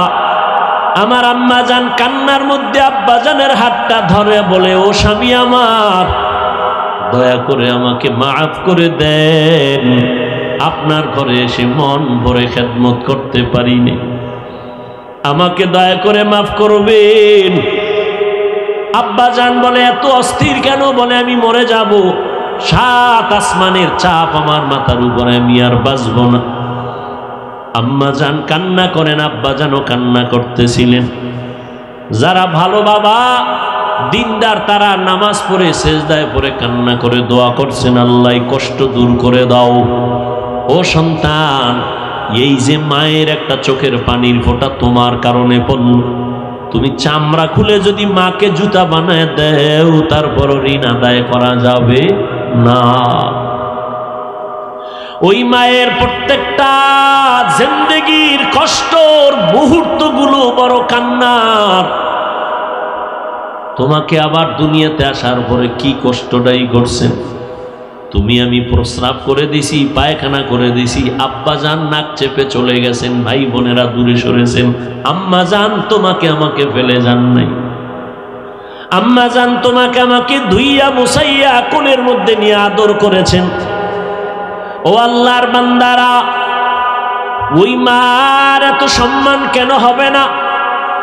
এজন্যই তো নবী গর্ব করে বলেন, আমি মুহাম্মদ, আমি শ্রেষ্ঠ নবী, আমি মুহাম্মদের একটা ছেলে নাই, আমি 4টা কন্যার বাবা। ও দুনিয়ার বাবারা, তোমরা যদি একটা কন্যা পাও, আল্লাহর শুকর আদায় করিও, তুমি একটা জান্নাতের মালিক হয়ে গেছো। ও সন্তানের বাবারা, 2টা কন্যা যদি পাও, মনে করিও 2টা জান্নাতের মালিক। যাদের মেয়ে আছে তাদেরকে আমি জিজ্ঞাসা করি, ও মেয়ের বাবারা, আপনি যখন অসুস্থ হয়ে গেছেন, আপনার মেয়ে শ্বশুর বাড়ি বিয়ে দিয়ে দিছেন, আপনার বাড়িতে নাই, কিন্তু আপনি জানেননি আপনার ছেলে যতটা না কাঁদে, যতটা খবর না নেয়, মেয়েটা জীবন দিয়া পাগলের মতো হয়ে যায় বাবার চোখের পানি মুছানোর জন্য। কিন্তু কপাল পরা মুসলমান, মেয়ে কন্যা সন্তান হলে অনেক সময় মনে মনে রাগ করে, স্ত্রীর সাথে কথা বলে না, রাগ করে।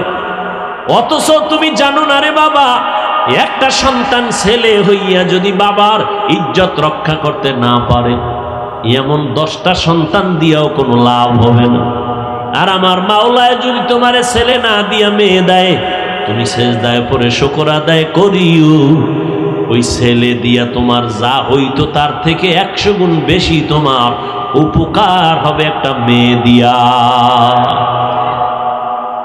আল্লাহ এমন একটা জামাই তোমারে মিলায় দিবে, 10টা ছেলের উপকার হবে এক জামাই দিয়ে। এরকম নজির কি নাই? তুমি খালি ছেলে হলে খুশি, মেয়ে হলে কষ্ট পাও কেন? ও ছেলে হলে বিদেশের ভিসা নিতে পারবা বিয়ার সময় না? পায়খানা খাওয়ার নিয়ত করেছ, ইসলাম যৌতুককে হারাম করেছে। পৃথিবীর সরকারের আইনও যৌতুক হারাম। যারা যৌতুকের এই ফিতনায় পড়ে আছে এরা সবগুলো নারীদের দুশমন। এরা যদি আবার নারীর অধিকার চায়, বুঝতে হবে এরা চূড়ান্ত সৃষ্টির নিকৃষ্ট অন্তরওয়ালা মানুষ। ভাইরা আমার,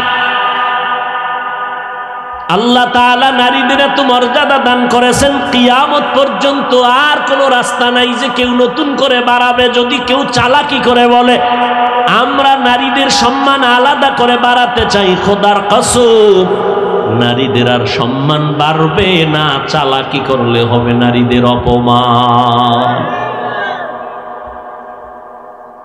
আল্লাহ যা বাড়ানোর বাড়াই দিছেন, কিয়ামতের দিন নারীদের সম্মান সেদিনও থাকবে। রাসূল বলেন সূর্যের গরমে মানুষ ছটফট করবে হাসরের ময়দানে, নবীরা পর্যন্ত নাফসি নাফসি বলে কাঁদবেন। সেই সময় জান্নাতের দরজা কতটা? কথা বলেন। 8টা দরজা খোলা হবে। দারোয়ান ফেরেশতারা 4 জন মহিলাকে বারবার ডাকবে। কয়জন? 4 জন। জান্নাতের 8টা দরজা থেকে ডাকা হবে, আসো জান্নাতের মেহমানখানায় আসো, কোনো হিসাব লাগবে না। 4 জন আম্মা জানকে ডাকবেন।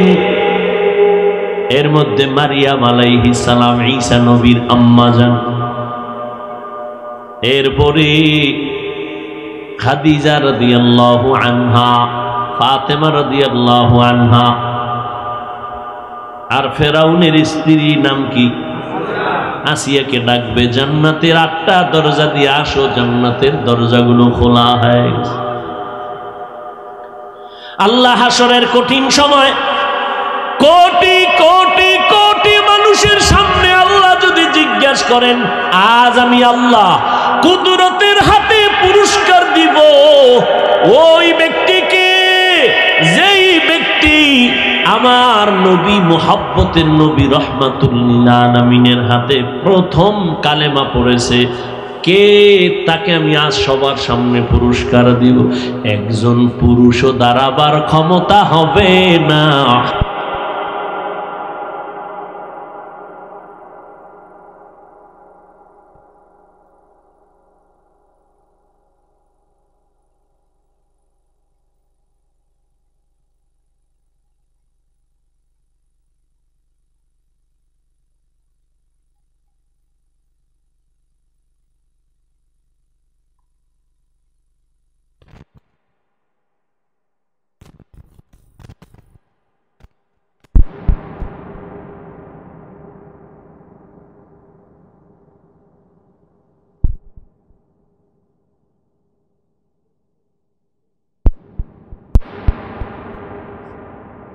কে শহীদ হয়েছে বেঈমানের মোকাবেলায়?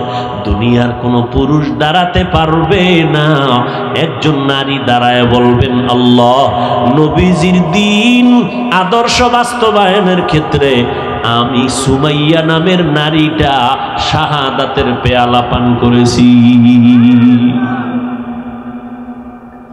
ও আল্লাহর বান্দারা, দিনের জন্য হিজরত একটা বড়, ইসলামের বড় একটা নিদর্শন হিজরত। আল্লাহ যদি হাসরের ময়দানে বলে আমার দিন জিন্দার জন্য কে জালেমদের জুলুম থেকে এলাকা ছাইরা জন্মভূমি ছেড়ে হিজরত করেছো, প্রথমকে দাঁড়াও, পুরস্কার দিব। কোন পুরুষ দাঁড়াতে পারবে না, একজন নারী দাঁড়াইয়া বলবেন ও আল্লাহ, আমি দিন জিন্দা রাখার জন্য আমার বাচ্চা নিয়া, আমার স্বামীরে নিয়া আমি হিজরতের পথে রওনা হয়েছি। বিশ্বনবীর কলিজার টুকরা রুকাইয়া রাদিয়াল্লাহু তাআলা আনহা প্রথম হাবশায় হিজরত করেছেন। ওসমান রাদিয়াল্লাহু তাআলা আনহুর স্ত্রী নবীজির কন্যা রুকাইয়া রাদিয়াল্লাহু তাআলা। দুনিয়াতে প্রথম মুফাসসির এই জমিনের মধ্যে কোরআনের তাফসীর আর ইলম ও হিকমতের প্রথম যিনি, দুনিয়াতে গর্বিত সন্তান আল্লাহর নবীর কলিজার স্ত্রী আবু বকর সিদ্দিক রাদিয়াল্লাহু তাআলা আনহুর মেয়ে আম্মা জান আয়েশা রাদিয়াল্লাহু তাআলা আনহা। এরে আম্মা জানেরা, সারা রাত যদি আপনাদের মর্যাদার বয়ান করি শেষ করা যাবে না। ওই খাদিজার মতোই তো আপনার একজন নারী, ফাতেমা রাদিয়াল্লাহু তাআলা আনহার মতো নারী, আয়েশা রাদিয়াল্লাহু তাআলা আনহার মতো নারী, ফাতেমা রাদিয়াল্লাহু তাআলা আনহার মতো আপনারাই তো নারী। এরে আম্মা জান, আপনাকে বলি না আপনি দরজায় তালা লাগাইয়া আর জীবনে জানালা দিয়েও তাকাবেন না, এটা ইসলাম বলে নাই। এরে আম্মা জান, স্বামীর মাল হেফাজত করবেন, অগোচরে স্বামীর মাল কোথাও নষ্ট করবেন না, স্বামীর অনুমতি ছাড়া খরচ করবেন না। সন্তানটারে আদর্শওয়ালা বানাবেন, ডাক্তার বানাবেন তবে আদর্শওয়ালা ডাক্তার বানাইয়েন। সন্তানকে ইঞ্জিনিয়ার বানাবেন তবে আদর্শওয়ালা বানাইয়েন।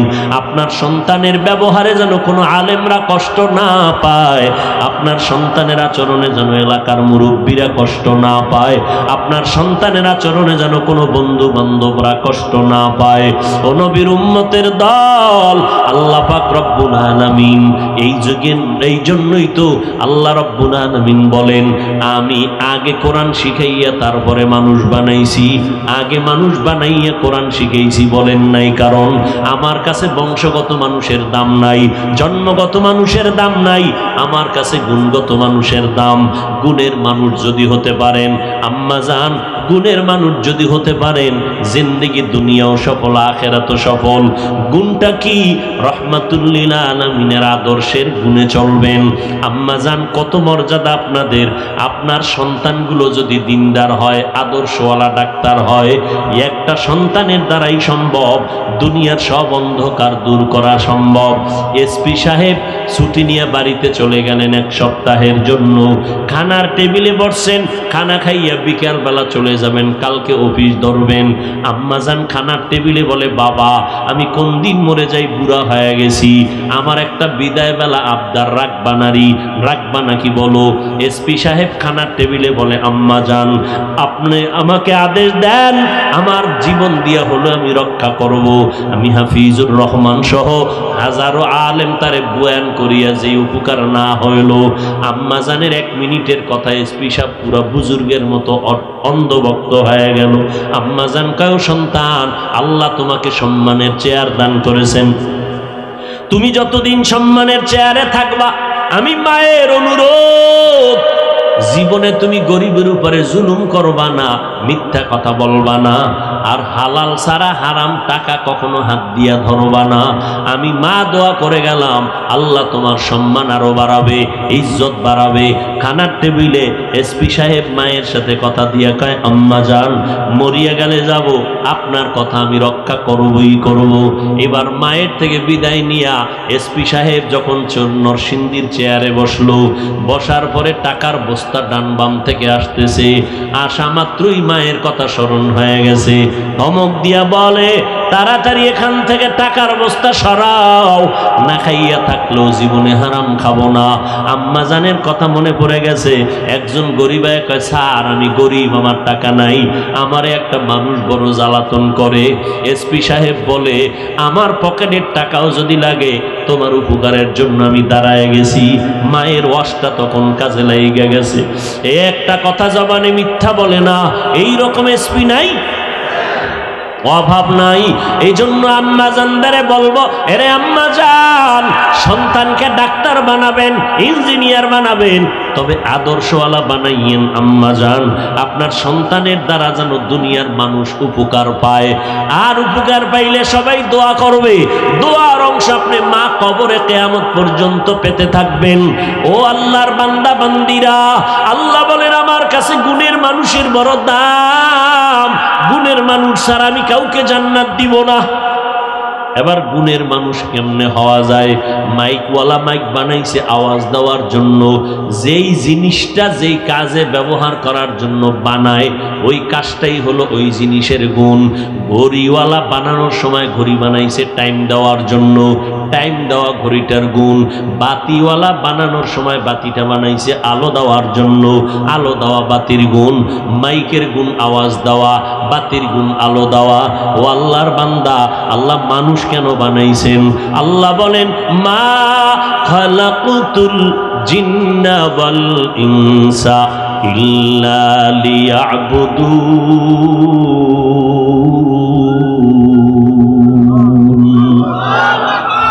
আমি আল্লাহ মানুষ বানাবার একমাত্র কারণ আমার ইবাদত।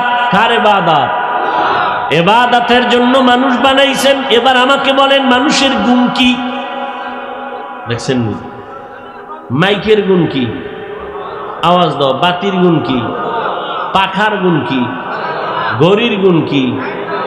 কেন বললাম? যেই জিনিস যেই কাজের জন্য বানায় ওই কাজ ওই জিনিসের গুণ। মানুষ কোন কাজের জন্য বানাইছেন? ইবাদতের জন্য। তো মানুষের গুণ কি? ইবাদত করা। কিন্তু ইবাদত করবেন কেমনে জানতে হবে না? সিস্টেম শিখতে হবে না? জানার জন্য, শিখার জন্য লাগবে কোরআন। কি লাগবে? কোরআনের মাধ্যমে ইবাদতের নিয়ম শিখবা। কয় কোরআন পড়তে জানি না, হাদিস ধরো। হাদিসও পারো না, উলামায়ে কেরামের কাছে যাও, কোরআন হাদিস আলেমদের মাধ্যমে শিখিয়া এরপরে ইবাদতে দাঁড়াও। ইবাদত করো, নামাজ পড়ো, ব্যবসা করো, চাকরি করো, সব ইবাদত। নবীর জন্যই যদি হয়, নবীর তরিকা আল্লাহর সন্তুষ্টির জন্য করবা। ব্যবসা করো ইবাদত, চাকরি করবা ইবাদত। আর এই ইবাদত করলেই তুমি গুণের মানুষ। গুণের মানুষ হইলে তুমি বিনা হিসাবে জান্নাত। গুণের মানুষ হইতে হলে লাগবে ইবাদত। ইবাদত শিখতে হলে লাগবে কোরআন। কোরআন বুঝতে হলে লাগবে উলামায়ে কেরাম। আল্লাহ এই দিকে ইঙ্গিত করে বলেন, আমি আগে মানুষ বানাই নাই, আগে কোরআন শিখাইছি, তারপরে মানুষ বানাইছি। অর্থাৎ যারা কোরআনের মাধ্যমে ইবাদত শিখে ইবাদত করবে তারা গুণের মানুষ। আর এই গুণের মানুষের জন্য আমি আল্লাহ জান্নাত বানায় রাখছি। ও আল্লাহর বান্দারা, যারা গুণের মানুষ হবে এরা টাকার মায়া না, খাওয়ার মায়া না, সব এই ময়দানে বসে আছে কেন? এরা সব গুণের মানুষ। আল্লাহর কাছে কান্নাকাটি করবে আর খানার মধ্যেও সুন্নাত অনুযায়ী খাবে। যারা গুণের মানুষ না, এরা বাম হাতে খাবে, বাম হাতে পান করবে, চিন্তাও নাই। হাঁটবে গরুর মতো, চাটবে, চিন্তা নাই। গুণের মানুষটা বাম হাতে কিছু পান করবে না, ডান হাতে পান করবে। এক গ্লাস পানি নিয়া 3 নিঃশ্বাসে পানিটা পান করবে। গুণের মানুষ যারা, এরা ঘুমাইতে গেল ভালো বিছনা তালাশ করবে। এরা কোথাও স্ট্যান্ড গেলে নিরাপদ জায়গা খুঁজবে। যারা গুণের মানুষ না, এরা রাস্তার যেখানে সেখানে দাঁড়াইয়া প্রস্রাব করবে। মানুষের কষ্ট হলে কি না হলো চিন্তা করবে না। আর যারা গুণের মানুষ, এরা মানুষের চলাচলের পথকে আটকাইয়া দিবে না, কষ্ট পাবে মতো কোনো কাজ করবে না। গুণের মানুষগুলো ঘুমানোর সময় ডান কাতে ঘুমাবে, খানার মধ্যে বিসমিল্লাহ পড়ে খাবে, সুন্দরভাবে আল্লাহর মোহাব্বত নিয়ে খাবে, একটা খানা ফালাবে না। আর যারা গুণের মানুষ না, পশু যেমন কিছু খাইয়া ফালায়া দেয়, এই রকম যারা কিছু মানুষ খায় আর ফালায়া দেয়, খায় আর ফালায়া দেয়, এরা এমন কেন করে? পশুর চরিত্র। কারণ এদের মধ্যে মানুষের গুণ এখনো অর্জন হয় নাই। আল্লাহ কয়, আর রহমান আল্লামাল কুরআন খালাকাল ইনসান। আমি এমন রহমান, কোরআন শিখাইছি, মানুষ বানাইছি। অর্থাৎ গুণের মানুষ যারা হবে আমি আল্লাহ তাদেরকে জান্নাত দিয়া দিব। ও আল্লাহর বান্দারা, গুণের মানুষ তৈরি করার একমাত্র ফ্যাক্টরি হলো কোরআনের মাদ্রাসা। কোরআনের মাদ্রাসা। বলবে হুজুর আমরা কি তাহলে স্কুল কলেজ বাদ দিয়ে মাদ্রাসায় যাব? না রে বাবা না, তুমি স্কুলে পড়ো, তোমার তো ওখানে কেউ 24 ঘন্টা বেঁধে রাখে নাই। আলেমদের সাথে সম্পর্ক রাখো, আল্লাহওয়ালাদের নেক দোয়া নিয়ে চলো, কারণ কিয়ামতের আগ মুহূর্ত পর্যন্ত আর আমরা নবী পাবো না, আবু বকরকে পাবো না, ওমরকে পাবো না, উসমানকে পাবো না, আলীকে পাবো না রাদিয়াল্লাহু আনহুম আজমাইন। আমাদের মাযহাবের ইমাম আবু হানিফা রাহমাতুল্লাহ আলাইহিকে পাবো না। আমরা সব এতিমের মতো হয়ে গেছি। কিয়ামত পর্যন্ত ওই আবু বকরের বরকতটা কাদের থেকে নিব? ওমরের দিকে তাকাইয়া যে বরকত, ওই বরকত আমরা কেমনে পাবো? একমাত্র উলামায়ে কেরাম কিয়ামত পর্যন্ত তাদের স্থানে দায়িত্ব পালন করবেন। এজন্য উলামায়ে কেরামের দোয়া নাও, দেখা হলে সালাম দাও, দেখা হলে দোয়া নাও, আলেমদের পরামর্শ নিয়া ঈমান আমল দুরুস্ত করো, আর ওদিকে মা বাবার দোয়া নিয়ে চলতে থাকো। মা যদি মাথায় হাত দিয়া দোয়া করে দেয়, সাথে সাথে আরশে আজিমে কবুল হয়ে যাবে। ও যুবকেরা, ওই মা বাবার দোয়া ছাড়া সামনের পথ অন্ধকার হয়ে যাবে। ও আল্লাহর বান্দারা, আজকে অনেকে মনে মনে ভাবতেছে নবীর তরিকে মতো চলতে গেলে স্বাধীনতা থাকবে না। ও বাবা, আজকে তুমি কি মনে মনে ভাবতেছো হুজুরদের কথা মিথ্যা, কোরআন মিথ্যা? না রে বাবা না, আল্লাহর কোরআন সত্য, একটা মিথ্যা কথাও নাই। আজকে তোমার পায়ে ধইরা ধইরা বয়ান করার পরেও তাবলীগওয়ালাদের বয়ান, জুমার দিন খতিব সাহেবদের বয়ান, আমাদের বক্তাদের বয়ান, এত বয়ানের পরেও তুমি টুপি পরতে চাও না, তুমি দাড়ি রাখতে চাও না, নামাজ পড়তে চাও না, মা বাবার খেদমত করতে চাও না। কেন? তুমি আবার আমারে যুক্তি দিয়া দাঁড় করায় রাখো, হুজুর আপনি বুঝেননি কি? টুপি মাথায় দিলে মাথা গরম লাগে, দাড়ি রাখলে যৌবনের ভাব থাকে না, এত বড় লম্বা জামা পরলে শরীরটা গরম লাগে। ও বাবা, তুমি কি এই বুদ্ধিটা আমাকে দাও? আমার কি বুঝ নাই? আমার কি মাথা খারাপ? এই টুপির কারণে তো মাথা গরম আমারটাও লাগে, এই জামার কারণে শরীর গরম তো আমারটাও লাগে।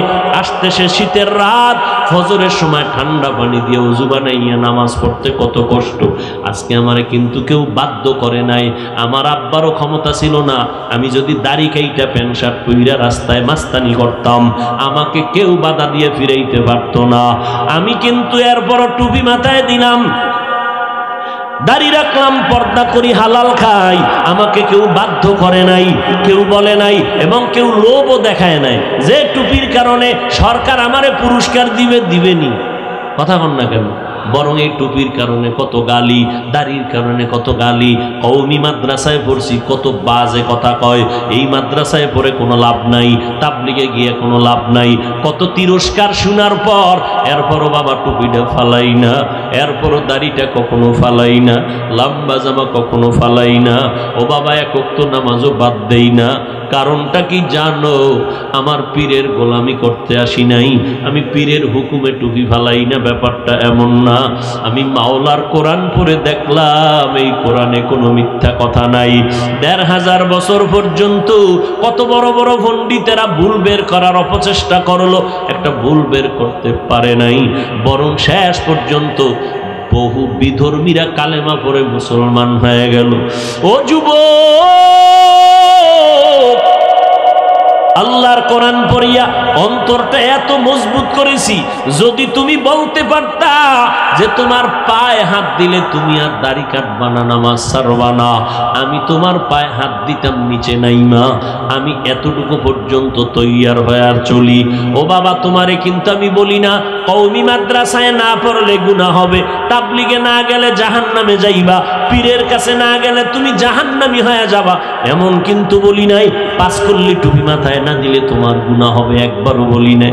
আমি কিন্তু তোমাকেই তোমার রাস্তায় রেখেই কথা বলছি। স্কুলে পড়ো, কলেজে পড়ো, বাধা নাই, 5 বেলার নামাজ পড়ো, মা বাবার দোয়া নাও, আলেমদের পরামর্শ নাও। ও যুবক, একটু বিবেক দিয়ে আমাকে জবাব দাও।